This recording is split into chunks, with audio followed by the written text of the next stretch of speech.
I've been in the entertainment industry for over 30 years. I was a very light drinker in my 20s. In my 30s, I was a social drinker. And somewhere in my early 40s, I developed alcohol use disorder, which is abbreviated AUD. We don't really use the term alcoholism that much anymore because it's too narrow of a term. AUD covers everything from the occasional binge drinker to the chronic daily drinker. I started to realize that something was very wrong with me when I was always the last person standing at the bar, or at dinner parties when everybody else had switched to coffee, I was still quaffing wine. Yeah.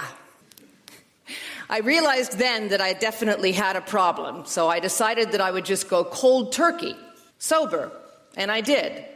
But what I didn't realize is that could cause what's called the alcohol deprivation effect, where once the honeymoon period of sobriety wears off, you're left with constant physical cravings for alcohol. So think about it. You drive by a liquor store and you're triggered. You want a drink. You walk by a pub and you get angry because you can't go in there and have just one drink. You start isolating from your friends and families because they drink.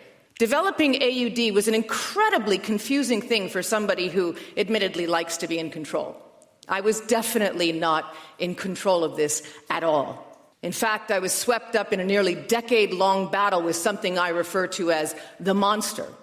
Addiction is a monster, and it affects every ethnicity, social class, race, sex, age. It doesn't matter. You can be the most disciplined person in the world. When it gets you, it has you. It is in control. When I finally realized that I was not in the driver's seat, that the monster was, I sought out every single treatment I could possibly find or afford.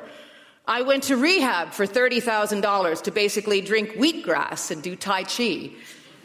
I went to talk therapy for over 2.5 years for $200 a session. I actually sought out a hypnotherapist who claimed that he had cured a member of the Grateful Dead. That was $400 an hour. I went to 12 different meetings of AA in 2 different countries. I went macrobiotic. I got my chakras realigned. I tried veganism. You name it, I tried it. And I prayed.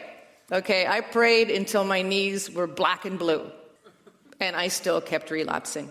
Time and time again. I mean, I think that in the years that I was suffering from AUD and really battling it, I probably relapsed close to 20 times. And each relapse became more difficult to recover from. They got worse and worse and worse. And here's the thing. I wasn't drinking because I had a crummy childhood or because I was suffering from any personal trauma. I mean, if you look at it from the outside, I had a great life. I was in my chosen career. I had a beautiful home. I had friends and family who loved me and supported me. I was drinking because I was physically addicted to alcohol. That's it. Once I started, I could not stop drinking. I have addiction on both sides of my family, and the genetic predisposition coupled with engaging in the behavior, which for me is drinking, made me an addict. I knew one thing for sure after trying all of these treatments, and this became very clear.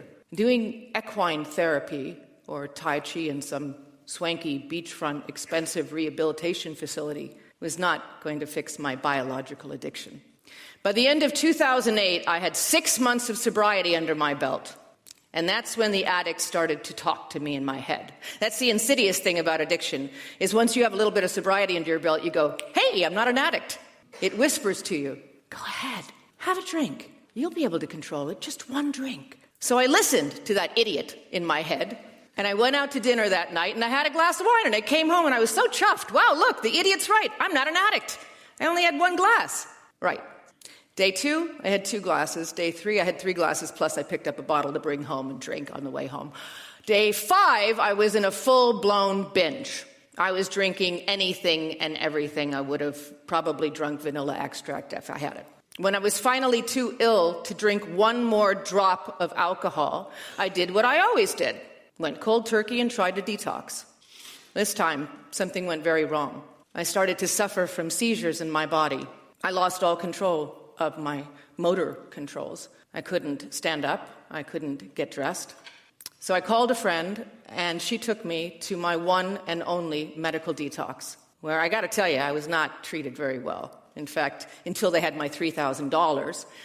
They finally gave me my medication that I needed to stop shaking. At that point, I felt so humiliated and so down and so embarrassed by the whole experience that I checked myself out and I left.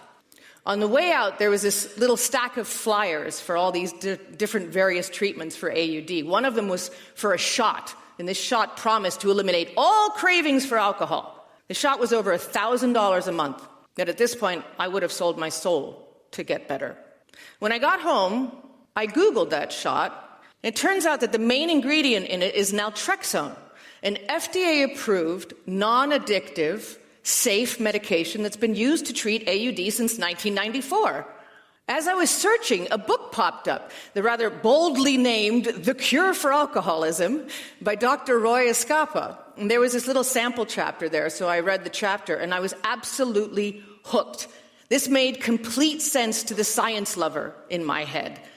It described a treatment called the Sinclair Method, or TSM, where one takes an opiate blocker, you wait for an hour so the medication can get into your bloodstream and brain, and then you drink alcohol. Sounds counterintuitive, I know, but hear me out.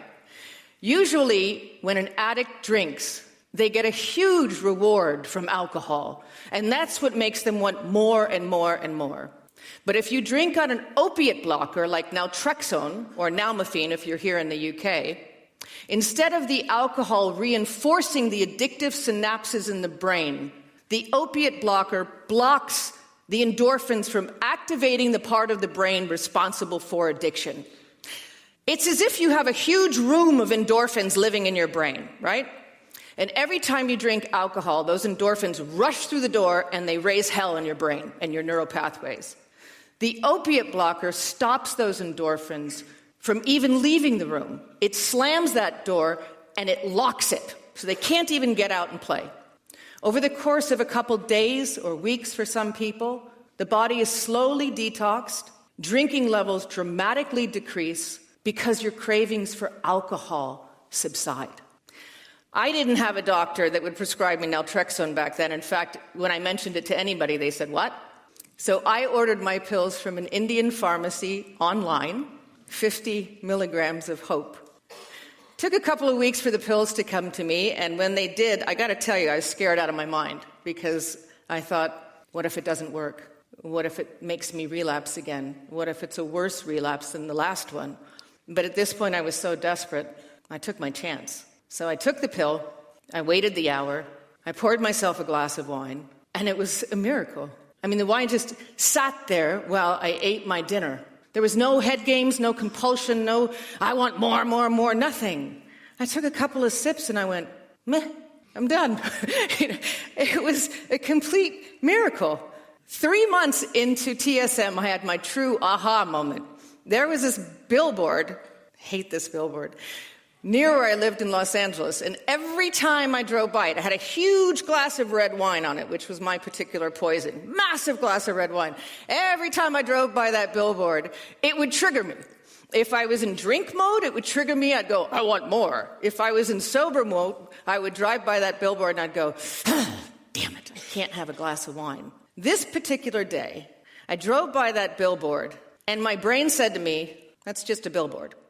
I can't even explain to you what a profound moment this was, because it meant that my thought processes were normal again. It meant that my brain was fixed. It meant that I was me again. 6 months into TSM, I was mostly sober, except for the occasional planned drink 1 hour after taking naltrexone. TSM worked so well for me that I decided to contact Dr.Roy Eskapa and thank him for writing his book. I also asked him to thank the American researcher Dr. David Sinclair, whose life's work, quite literally, saved my life. I asked him, what can I do to help spread the word about this treatment? He said, well, why don't you write a book? So I did. That's when my journey of discovery really began. I found out that the World Health Organizations estimate that a person dies, 3.3 million people die every single year from alcohol-related causes. That's more than malaria, tuberculosis, AIDS. I also found out that multiple researchers estimate that 80 to 90% of people suffering from AUD do not seek treatment.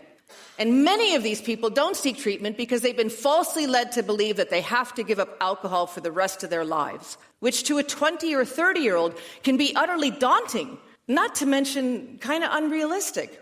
I also found out that of the 10% who do seek treatment, up to 90% of those people are relapsing within the first 4 years. I mean, what other treatable disease can you think of that has this abysmal of a success rate? Studies show that tough love and humiliating an addict or making them hit rock bottom is not helping them. It's actually making people worse. As Dr. Keith Humphreys from Stanford University said, it's remarkable that people believe what's needed is more punishment. If punishment worked, there wouldn't be any addiction. It's a punishing enough experience. He is absolutely right. It is punishing. If we addicts had a normal disease, we would be treated with sympathy and comfort. Instead, we're faced with a barrage of, why can't you just quit? Just say no. And a complete lack of understanding or compassion. Many people suffer for much longer than I did, but the majority of us suffer for about a decade before finding help. So why do so many people believe that a long-term battle with alcohol addiction can be simply stopped in 30 days or less with nothing but talk therapy and willpower? It's amazing. It's amazing. The World Health Institute estimates that a person dies every 10 seconds from alcohol use disorder. Is our current treatment system really the best we can do? The Sinclair Method has a 78% long-term success rate. Imagine a world with 78% less alcohol-addicted people. Imagine the profound impact that would have on our society. 78% less broken families, 78% less abused children, lost days of work, insurance costs, accidents, and on and on and on.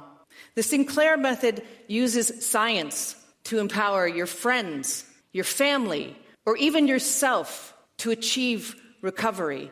Thanks to the Sinclair Method, I was able to control, delete my addiction to alcohol. I am no longer powerless. The monster is no longer in control.